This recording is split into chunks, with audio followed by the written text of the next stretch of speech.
Imagine driving a car that turns left when you steer right. Terrifying, isn't it? Yet this is exactly how we live.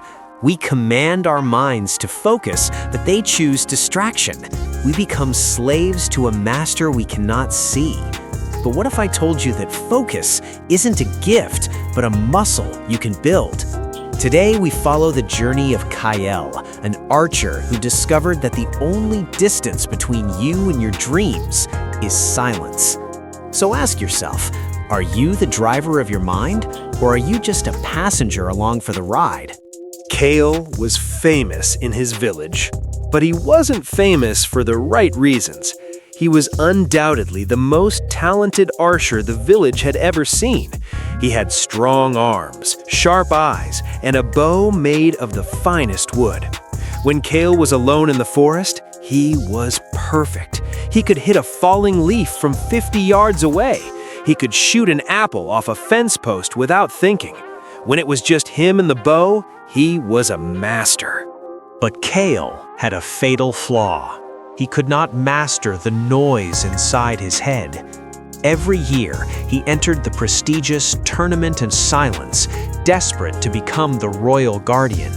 But every time, his mind turned against him. He didn't see the target, he saw the crowd. He heard his own fear screaming, "What if I miss?"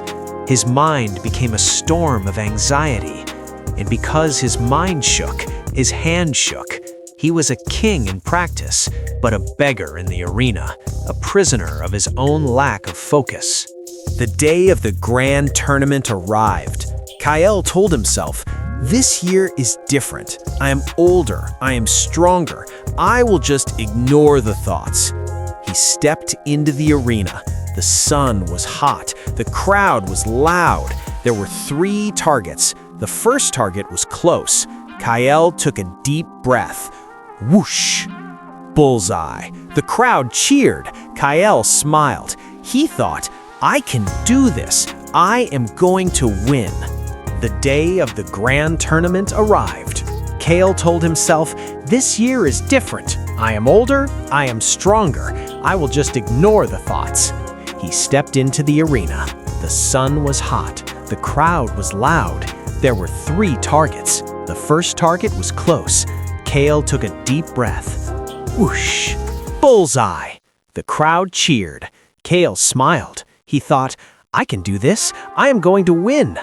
Then came the second target. A toxic thought crept in. "Look at the others. They are better than you."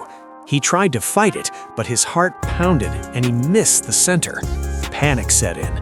For the final target, his mind screamed, "You are a failure. Everyone is watching you choke." The noise in his head drowned out the world. He couldn't see the target anymore, only his fear. His arm trembled uncontrollably, and he let go.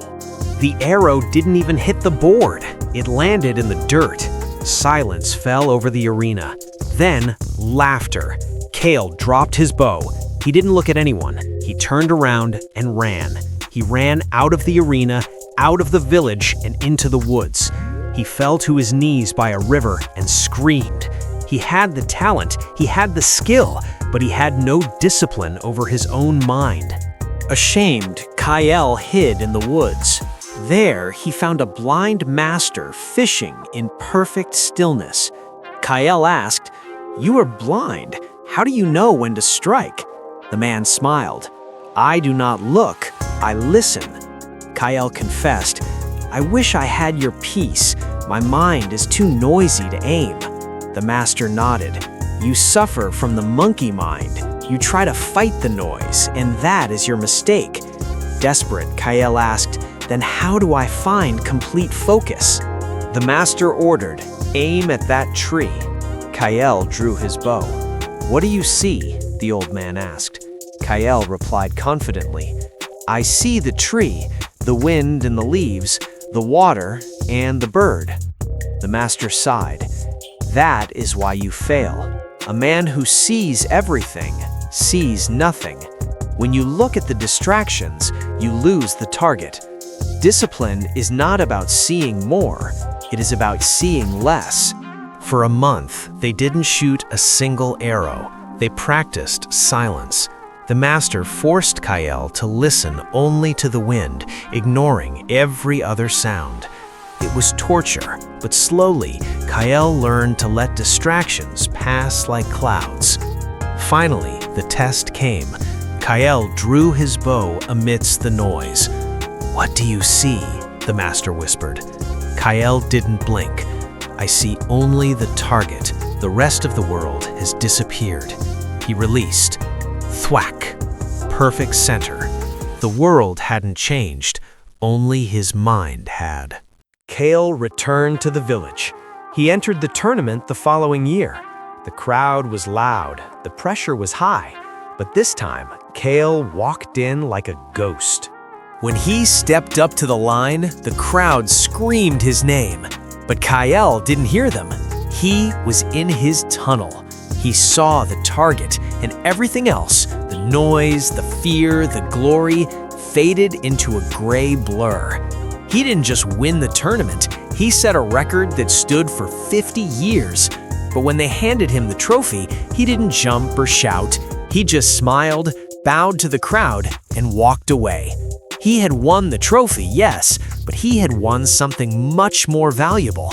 He had won dominion over himself. My friends, we live in a world designed to steal your focus. We try to see everything, yet see nothing. Multitasking is not a skill, it is a weakness. To discipline your mind, you must learn the art of exclusion. Say no to the noise so you can hit your target. When you work, just work. Be fully present. Build your tunnel and ignore the crowd. Because the person who controls their focus controls their destiny.